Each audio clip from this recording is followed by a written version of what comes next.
राष्ट्रपति Draupadi Murmu Central University of South Bihar के तीसरे दीक्षांत समारोह में शामिल होने के लिए गया पहुंची। यहां गार्ड ऑफ ऑनर देकर उनका स्वागत किया गया। Central University of South Bihar के तीसरे दीक्षांत समारोह में राष्ट्रपति ने अलग अलग संकाय में टॉप किए स्टूडेंट्स को राष्ट्रपति ने सम्मानित किया। Integrated 4-year BSc BA academic session 2016-2020. Sanjay Kumar Mohanty MSc Bioinformatics 2018-2020. सुधा Sinha Integrated 4-year BSc BA academic session 2013-18.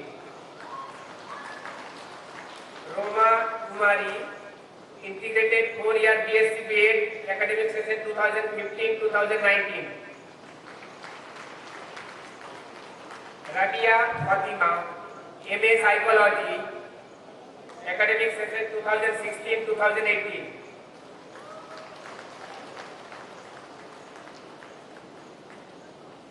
Elizabeth.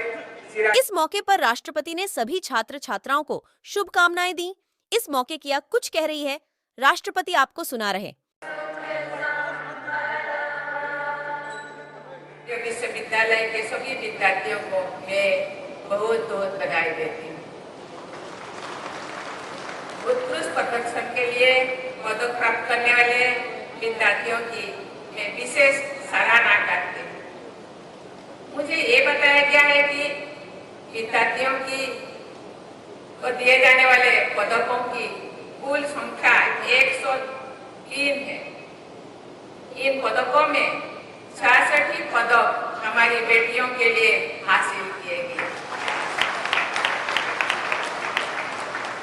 मैं पदक विजेता छात्राओं को विशेष बधाई देती हूँ।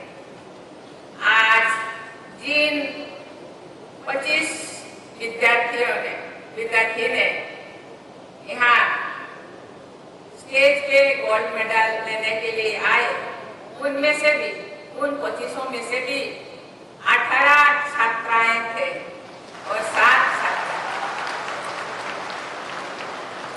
प्राय सभी उच्च शिक्षण संस्थानों में छात्राओं द्वारा श्रेष्ठ प्रदर्शन किया जा रहा है। ये एक बहुत ही सुखद बदलाव है। ये एक बेहतर समाज के निर्माण की दिशा में भारत की प्रगति का व्यापक भी है। मैं समझती हूँ कि इस विश्वविद्यालय में छात्रावासों के नाम गार्गी और मैत्री जैसी महान ऐतिहासिक विभूतियों के नाम पर रखने के मूल में छात्राओं की प्रतिभा को प्रोत्साहित और सम्मानित करने की सोच निहित है। मैं महिला सशक्तिकरण में सहायक ऐसी प्रगतिशील विचारधारा की सराहना करती हूँ। देवियों और सदनों, सभी देशवासी इस बात पर गर्व का अनुभव करते हैं कि हमारे देश में बिहार की इस धरती पर ही विश्व की पहली लोकतांत्रिक व्यवस्थाएं फली फूली थी।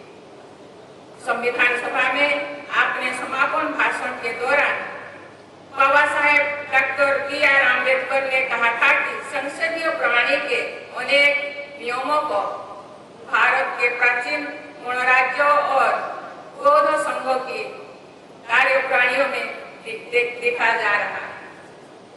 भारत के संविधान और आधुनिक गणराज्यों के निर्माण में भी डॉक्टर सच्चिदानंद सिन्हा और बाबू राजेंद्र प्रसाद सिंह बिहार की अनेक विभूतियों ने अमूल्य योगदान दिया।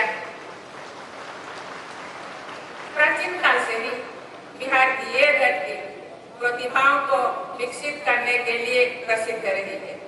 बिहार की धरती पर ही चाणक्य और आर्यभट्ट जैसे प्रकांड विद्वानों ने समाज और राज्यों की व्यवस्था से लेकर गणित और विज्ञान के क्षेत्र में ऐसे क्रांतिकारी योगदान दिए जिनसे पूरी मानवता के विकास में सहायता प्राप्त हुई। इस विश्वविद्यालय में विज्ञान की शिक्षा जिस भवन में दी जाती है उनका नाम आर्यभट्ट भवन रखा गया है तथा सामाजिक विज्ञान के शिक्षण हेतु निर्मित भवनों का नाम चाणक्य भवन रखा गया है। इस नामकरण की वास्तविक सार्थकता यहाँ के आचार्यों और विद्यार्थियों द्वारा विश्वस्तरीय शिक्षण और शोध के लिए प्रयास करने में भी दिखाई देगी। आज देश विदेश में बिहार के प्रतिभाशाली लोग चौथी औद्योगिक क्रांति में अपना योगदान दे रहे हैं। बिहार के उद्यमी लोगों ने विश्व स्तर पर अपनी पहचान बनाई है। प्रगति के ऐसे वैश्विक मानदंडों को स्थानीय स्तर पर भी स्थापित करना आप सबका लक्ष्य होना चाहिए।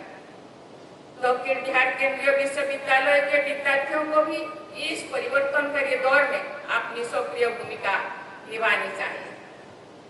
मुझे ये जानकर प्रसन्नता हो रही है कि इस विश्वविद्यालय में बड़े पैमाने पर टेक्नोलॉजी और इनोवेशन को बढ़ावा देने के लिए प्रयास किए जा रहे हैं। डेटा साइंस और आर्टिफिशियल इंटेलिजेंस के पाठ्यक्रमों को शुरू करने का एक समयानुकूल पहल है। मुझे बताया गया है कि ज्ञान विज्ञान को साझा करने के लिए विश्वविद्यालय द्वारा कैंपस टू कम्युनिटी के नाम से एक कार्यक्रम चलाया जा रहा है। इस कार्यक्रम से किस प्रकार लोगों को जोड़ा जा रहा है, उसके बारे में विस्तृत जानकारी मिलने पर मुझे प्रसन्नता होगी। मुझे बताया भी गया है कि विश्वविद्यालय ने doctor Ambedkar centre for excellence के माध्यम से वंचित वर्गों के विद्यार्थियों को प्रशासनिक सेवाओं में चयन के लिए होने वाली प्रतियोगी परीक्षाओं में सफलता हेतु सक्षम बनाने के लिए कार्यक्रम चलाया जा रहा है।